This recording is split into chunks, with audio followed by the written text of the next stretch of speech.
Alright, so I went ahead and I built a couple of wall sections off camera, kind of just to get my head in the game here. And two wall sections that I got that I'm going to do today are straightforward. They don't have like the overhead door in one and then the man door in another. So these ones are just straight studs. They're easy.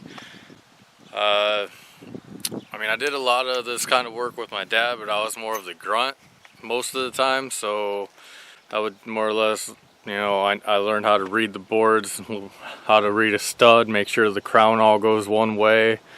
Other than that, I was pretty much the nailer and a little bit of, some extra muscle, but other than that, I didn't really know much about laying out studs other than clearly every 16 inches. But I was like, okay.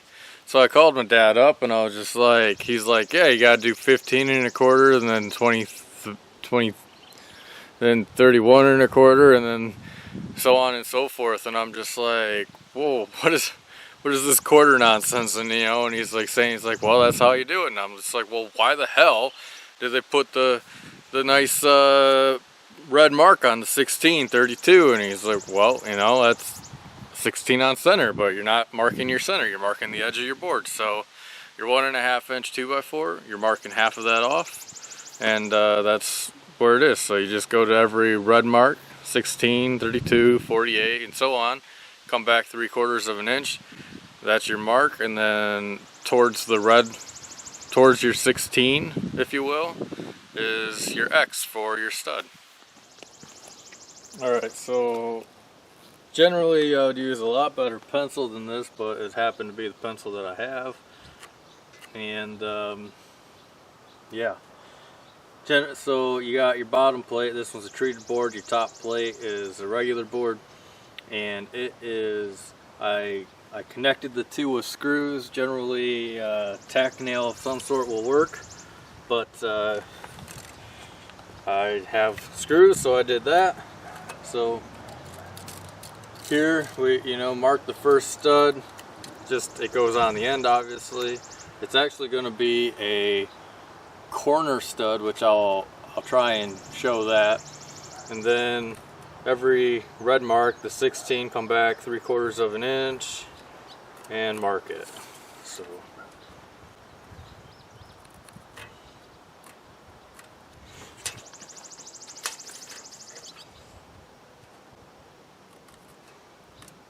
and you just keep going down the entire way.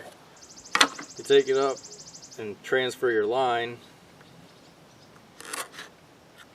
That way, all of your studs are going to line up top to bottom to your wall.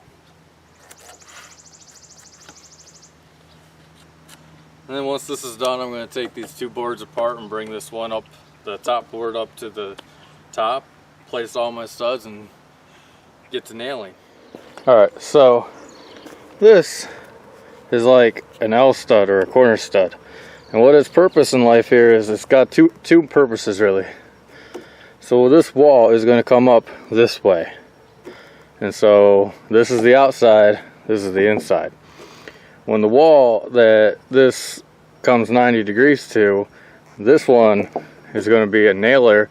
I nail all the way up it to hold the walls together, and then since that wall is going to be flush with the outside here, it's going to have 1.5 inches right here on the inside that's exposed, and that serves as a nailer for whatever you put on the inside, like OSB or sheeting. So I'm going to go ahead and knock that out, and then I need 2 of them, but I'll probably just do one at a time since I'm doing the 2 sections at a time.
My dad might not remember it, but one of my first raises working with him was when I could flip nails. So like, as I'm hammering the one nail, in my head I'm flipping this up the right direction so that I can just come in when I'm done with that one, set it, hit it, hammering in the next one, flip. That was like one of my first raises working for my dad.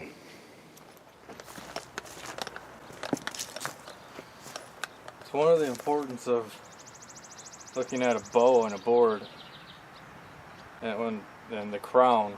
Not so much the bow, I mean both not great, but you want to look at your crown, which is when you're standing your board vertical, what direction is it crowning? I don't know if there's a good way of saying put them all to the top or to the bottom. I put them all to the top so that they don't rock on me, so that they're sitting on 2 points on the concrete essentially.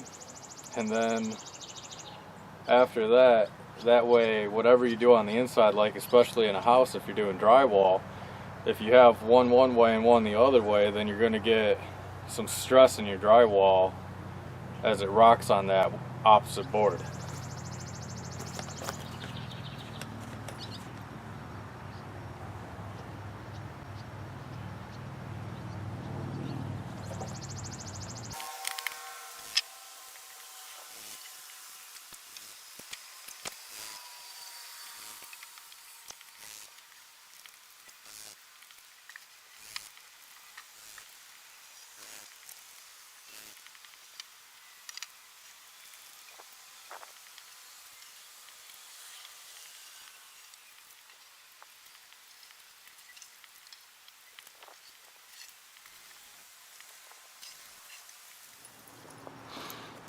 Alright, another thing is, being that we're working with pressure treated lumber and regular lumber, we have two different types of nails. So your typical regular pine lumber is going to be a coated sinker nail. It's got like a green coating on it, and that's like it serves as a lubricant going into the wood, and then the friction from that actually activates it as a glue.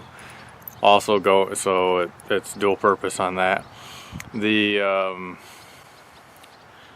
the treated wood, you have to use a coated. It's a galvanized, but they're supposed to be triple zinc or something to that nature, because these guys would probably rust out of the treated board in a year, whereas these ones not so much.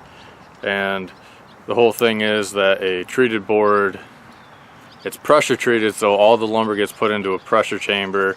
They fill it with this corrosion resistant liquid stuff that I don't know what's in there. It's not arsenic anymore, that's what they changed.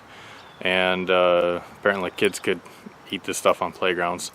But then they went ahead and they pressurize it so that it soaks into the board, and really that's why that piece of wood is probably like 5 times heavier than the other board, which really makes it annoying, but it is what it is. So just gonna, like I say, special nail for the treated side, normal nail for the normal side, and then we just nail it up.